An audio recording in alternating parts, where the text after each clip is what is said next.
ये एक जालिम औरत की कहानी है।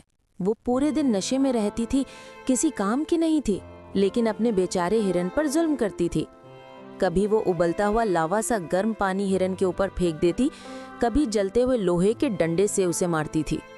हिरन दर्द से तड़पता, लेकिन कुछ कह नहीं पाता था। हर रोज वो औरत हिरन को धमकाती, जा गांव से खाना चुरा ला, वरना आज तुझे जला दूंगी। हिरन मजबूर था, उसे अपने 2 छोटे बच्चों की भूख सहन नहीं होती थी। रात के अंधेरे में वो गांव के घरों से थोड़ा थोड़ा खाना उठाकर लाता, ताकि उसके बच्चे भूखे न सोए।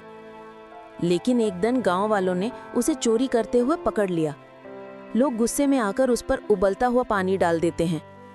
हिरन दर्द से चिल्लाता रहा, उसकी आंखों से आंसू नहीं, जैसे आग निकल रही थी।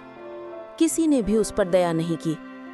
किसी तरह जान बचाकर वो खाली हाथ अपने घर लौटा। जैसे ही वो घर पहुंचा, औरत आग बबूला हो गई। तो खाना नहीं लाया? उसने गुस्से में आकर हिरन को एक पेड़ पर उल्टा लटका दिया। हिरन पूरी रात चीखता रहा, लेकिन उस निर्दयी औरत का दिल नहीं पसीजा। रात भर हिरन लटका रहा और उसके बच्चे भूख से तड़पते हुए उसकी गोद में ही सो गए।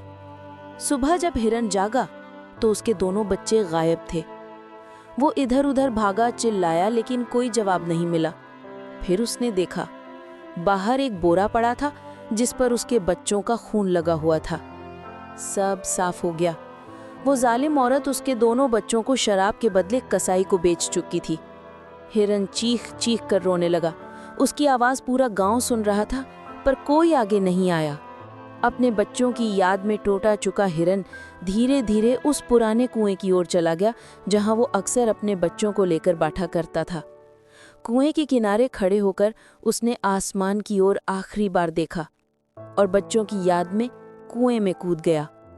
हिरन पानी में गिरकर धीरे धीरे डूबने लगा, और फिर भी किसी ने इस बेचारे हिरन के लिए लाइक और सब्सक्राइब नहीं किया।